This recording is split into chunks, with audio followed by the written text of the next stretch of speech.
सुबह की धूप खिलते ही राजू अपने घर से सीधे दुकान की तरफ बढ़ा। उसके दिमाग में कल रात के हिसाब को लेकर एक उलझन चल रही थी। राम राम काका। जरा साफ साफ हिसाब बताना यार। कल शाम को जो सामान मैंने यहाँ से लिया था उसकी कीमत तुम आज अचानक इतनी ज्यादा कैसे बता रहे हो भाई? गांव में ऐसा अन्याय नहीं चलेगा। अरे राजू भाई, सुबह सुबह पंचायत मत शुरू करो। सामान की कीमत तो शहर से ही बढ़कर आई है, इसमें मेरा क्या कसूर है भाई?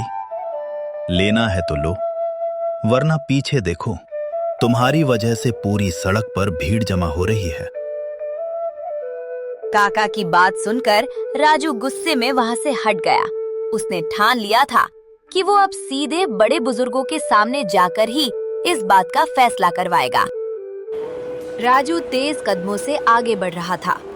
उसे रास्ते में गांव के कुछ और लोग भी मिले, जो इस बहस को सुनकर उसके साथ जुड़ते चले गए। देखते ही देखते ये मामला एक बड़ी पंचायत का रूप लेने लगा। भाइयों, तुम सब गवाह हो। आज सुबह सुबह मेरे साथ जो हुआ है, अगर आज हम चुप रहे तो कल तुम सबके साथ भी यही होगा। दुकान पर सामान के दाम अपनी मर्जी से बढ़ाए जा रहे हैं। हमें आज ही इसका सही फैसला चाहिए। राजू भाई बिल्कुल सच कह रहा है। कल मेरी ताज़ी चीज़ों का दाम भी काका ने अपनी मर्जी से आधा करवा दिया था। जब बेचने की बारी आती है तो कम दाम, और जब हमसे लेने की बारी आती है तो डबल दाम। ये मनमानी अब नहीं चलेगी भाई। लोगों का गुस्सा बढ़ता देख राजू और बाकी सब मिलकर अब सीधे गांव के मुखिया जी के पास जाने के लिए निकल पड़े। उन्हें अंदाजा नहीं था कि मुखिया जी का रुख क्या होने वाला है। पूरी भीड़ अब मुखिया जी के चौखट पर पहुंच चुकी थी। लोगों का शोर सुनकर गांव के सबसे बड़े मुखिया जी अपने स्थान से उठकर बाहर की तरफ आए। उनके आते ही सब शांत हो गए।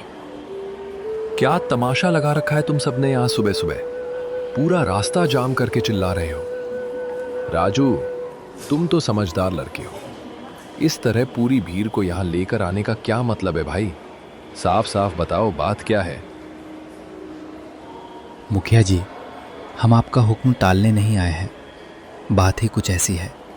दुकान पर हर रोज सामान के दाम अपनी मर्जी से बढ़ाए जा रहे हैं। कल जो चीज़ कम की थी, आज वो डबल दाम में मिल रही है। आप ही बताइए, क्या ये गांव के लोगों के साथ धोखा नहीं है? राजू की बात सुनकर मुखिया जी का चेहरा गंभीर हो गया। उन्होंने कुछ देर सोचा और फिर सबको तुरंत दफ्तर के अंदर आने का आदेश दिया, जहां इस मनमानी का असली न्याय होने वाला था।